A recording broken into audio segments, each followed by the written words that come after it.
There are moments in life that divide everything into a before and after. A single second that changes how you see the world, how you see yourself. I had one of those moments on a quiet Tuesday afternoon, right around 4:15 p.m., when I opened the door to Zach's room without knocking. It wasn't intentional. I was only there to leave fresh laundry on his bed, the same way I'd done a dozen times before. The door wasn't locked, barely even closed, and I assumed, wrongly, that the house was still and empty. But as I stepped inside, I froze. Zach was on the edge of his bed, back hunched, his hand. Well, he didn't see me. Not at first. And I should have turned around immediately, should have closed the door and erased the image from my mind. But I didn't. My feet were rooted to the carpet. My breath caught in my throat. And for the span of a few heartbeats, I simply watched. Then, as if waking from a trance, I spun around and shut the door behind me as quietly as I could, my pulse thundering in my ears. In that moment, I became someone I didn't recognize, curious, rattled, and undeniably awake in a way I hadn't felt in years. I didn't tell him. I didn't tell anyone. Not even Raymond. Raymond and I had been married for 6 years. He was a dependable man, stable, career-driven, serious. But stability can be a prison when you're starved for affection. Our marriage had quietly devolved into something transactional. Shared bills, occasional dinners, polite nods before bed. We had long since stopped kissing like we meant it, and when we touched, it felt more like obligation than desire. He traveled constantly for work. Conferences, meetings, client retreats. It was always something. And when he was home, he was mentally somewhere else, glued to his laptop or passed out on the sofa. I had tried everything. New lingerie, cooking his favorite meals, suggesting vacations. Nothing pierced his armor. So, I turned my attention to the house. I cleaned. I rearranged furniture that didn't need moving. I baked too much. Anything to fill the silence. When Zach moved back in 2 months ago, the energy in the house shifted. He had been away at college, but after a rough breakup and a semester of poor grades, Raymond suggested he come home for a while. I agreed, though I hadn't seen Zach much in the past few years. He'd grown, taller, broader, more confident. His voice was deeper, his expressions more guarded. But there was a softness to him still, a kind of quiet thoughtfulness that reminded me of who he had been as a boy. I didn't expect to feel noticed. The first few weeks were harmless. I offered to help him with meals, chatted in the kitchen, left little post-its reminding him to buy more toothpaste. He was polite, reserved, often tucked away in his room with headphones or gaming online. I chalked up the subtle changes to adolescent distance. But I began to notice things. How his eyes lingered a little too long when I wore my robe in the morning. The way he'd pause when I bent to load the dishwasher. Once, I caught him watching me stretch in the living room, his gaze intense, unreadable. I pretended not to see. I told myself I was imagining it, projecting, filling a void that Raymond no longer acknowledged. But then came a moment in his room, and the way he whispered my name, barely audible under his breath, as I closed the door, that sound hasn't left me. I stood in the hallway, holding the basket of folded clothes like a shield. My hands trembled slightly. I tried to act normal, to swallow the guilt and the heat rising beneath my skin. I couldn't stop thinking about it, not in a vulgar way, but in a personal one. There was something primal in the rawness of what I'd witnessed. Something real in a house full of pretense. It wasn't about the act itself. It was the fact that he hadn't known I was watching, that his guard was down, that he wanted something with such hunger. And it made me realize just how long I'd gone without being wanted. Raymond had stopped seeing me years ago. I was his wife, sure, but no longer his desire. No longer a mystery, no longer someone he pursued. And I'd come to accept it as part of aging, part of marriage. But now I wasn't so sure. That evening I avoided Zach. I stayed busy in the kitchen, hands deep in soapy water. Radio turned up louder than necessary. He didn't come down for dinner. No footsteps. No sound. But the silence between us buzzed louder than ever. The next morning, I heard him in the hallway, his door creaking open as I stood in the kitchen pouring coffee. I didn't turn around. I couldn't. But he spoke. "Hey, Clara."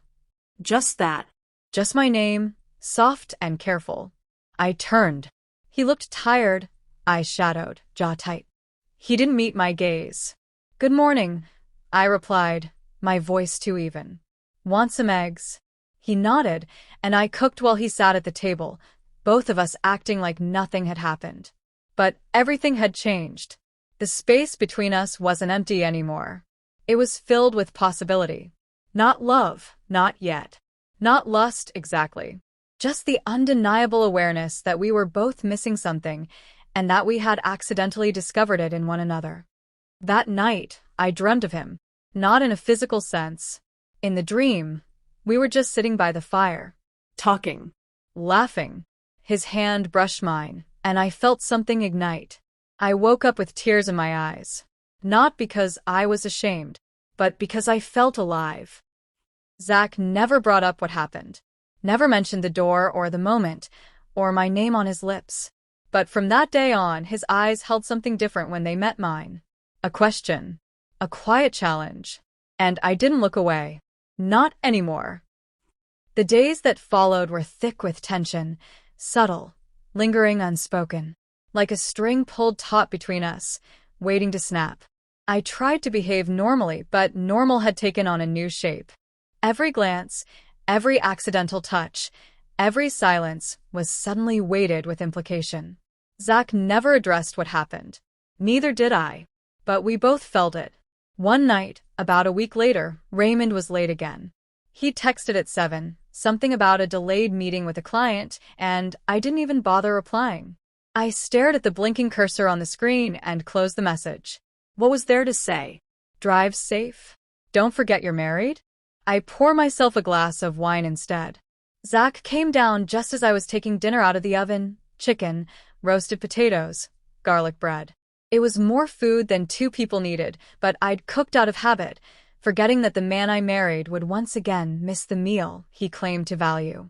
Zach stood in the doorway for a moment, watching me with that same unreadable expression. Not lust. Not affection. Something else, curiosity, maybe. Wariness. A need mirrored in my own. "Smells good," he said softly. "Hungry?"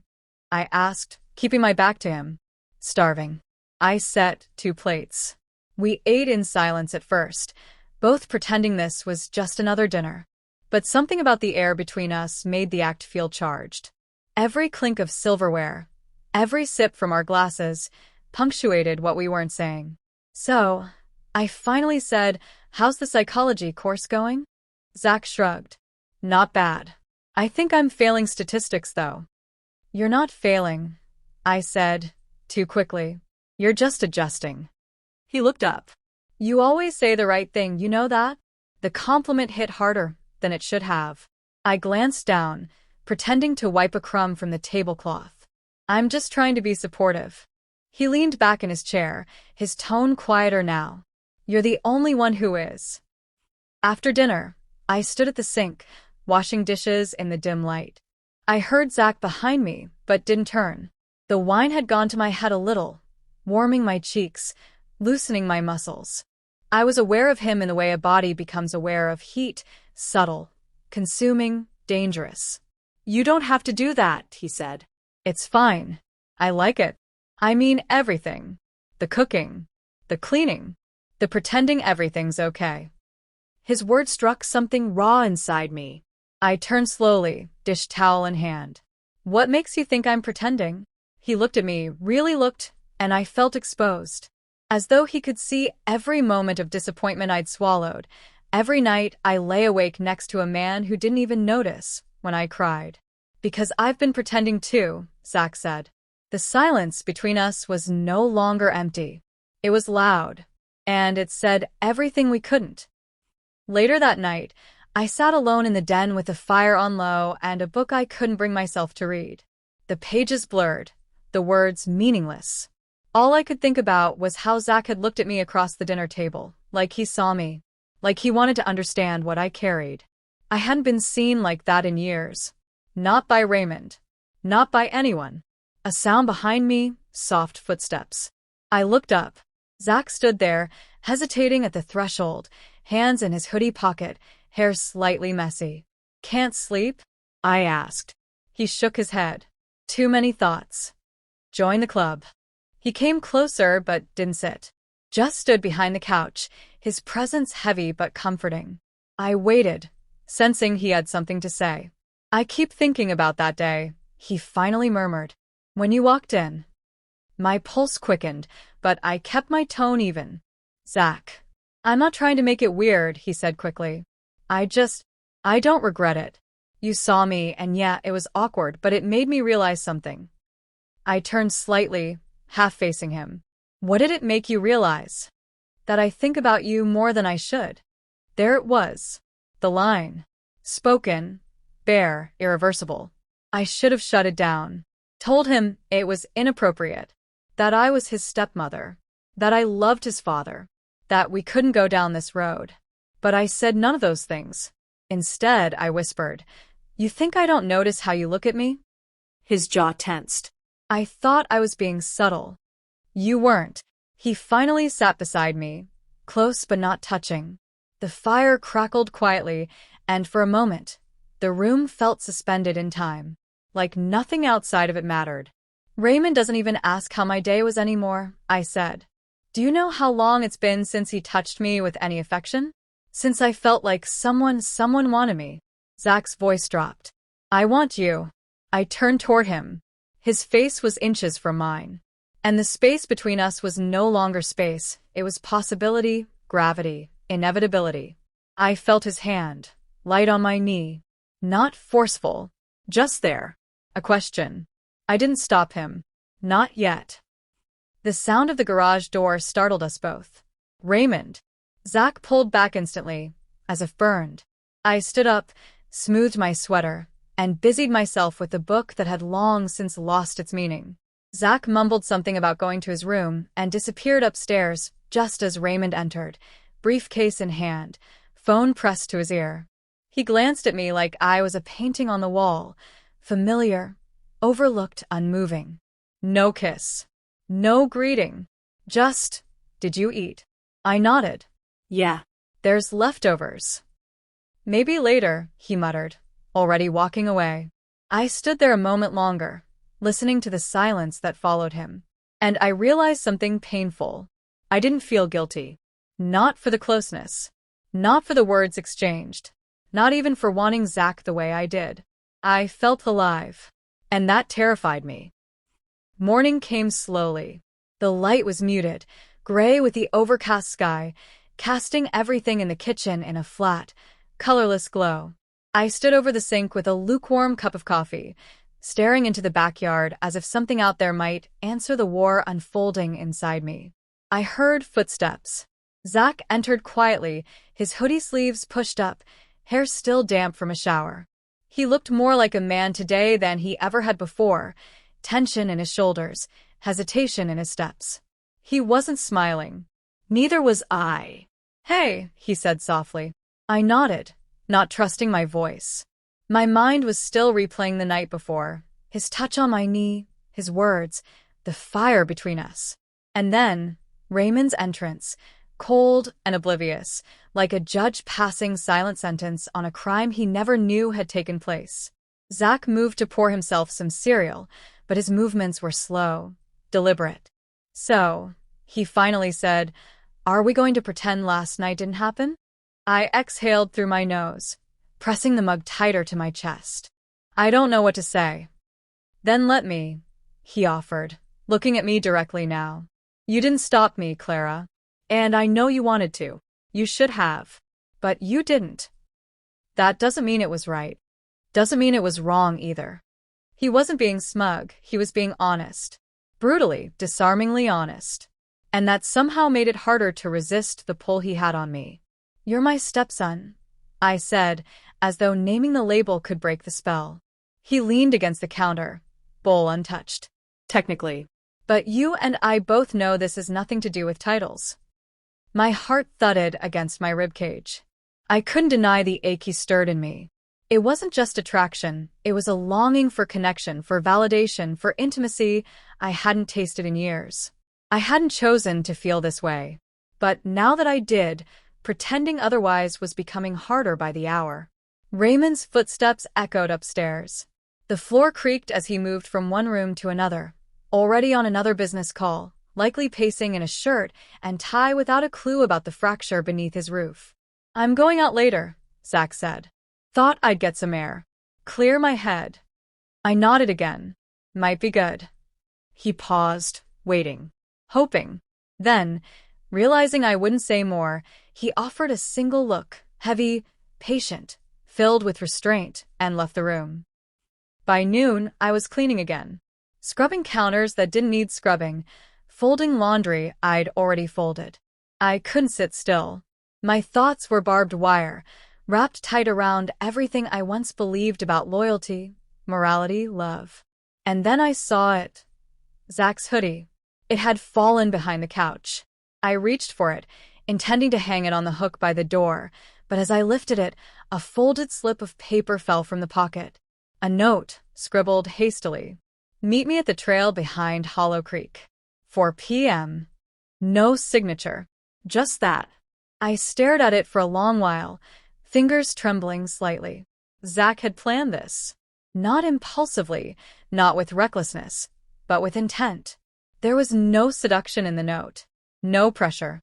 Just an open door. An invitation. And I could choose to walk through it. Or close it forever. At 3:55 p.m., I parked by the edge of Hollow Creek Trail. I sat in the car for a full minute, engine off, fingers curled around the steering wheel. My breath was shallow, my body warm, despite the chilled breeze drifting through the cracked window. Then I stepped out. The trail was quiet, blanketed in early spring leaves, damp earth beneath my shoes. I walked slowly, my heart climbing higher into my throat with each step. And then I saw him. Zach stood near the water, his back to me, hands in his pockets, head slightly bowed. He turned when he heard my footsteps. Relief passed over his face. "You came," he said, voice almost reverent. I said nothing, just nodded and stood in front of him, the space between us buzzing. "I wasn't sure you would." "Neither was I." He stepped closer, not touching, not demanding, just present. He searched my face, as though trying to measure the depth of my decision. "I don't want to hurt anyone," I said quietly. "I'm not that kind of woman." "I know," he said. "And I'm not trying to ruin anything. But I also can't keep pretending I don't see you. Or that I don't feel something I've never felt before." I swallowed. "You're young. This could be confusion. Infatuation." He shook his head slowly. "I've been infatuated before. This is different. This is you." My knees felt weak. And maybe it was the honesty in his voice, or the way he kept his hands to himself, never trying to force the moment, but I closed the distance. I placed my hand on his chest, over his heart, and felt it racing beneath his shirt. "Tell me you don't feel it," he whispered. I couldn't, because I did. And when his lips met mine, it wasn't wild or urgent. It was careful, tender. Two broken souls reaching for warmth in a cold, indifferent world. We kissed. Slowly, quietly. The world paused around us. The drive home was silent. Zach took the back trail, returning separately. I waited 20 minutes before I left, hands still trembling on the wheel, the ghost of his lips on mine. At home, the house was still. Raymond's car was gone. A note on the counter read, "Dinner with clients. Late night. Don't wait up." How poetic. I walked upstairs and sat on the edge of my bed, staring at the shadows dancing along the carpet. I wasn't proud. I wasn't guilty. I was simply changed. The line had been crossed. Not recklessly, not without thought, but deliberately. And though I had no idea what would come next, I knew one thing with absolute clarity. I couldn't go back to the woman I was before.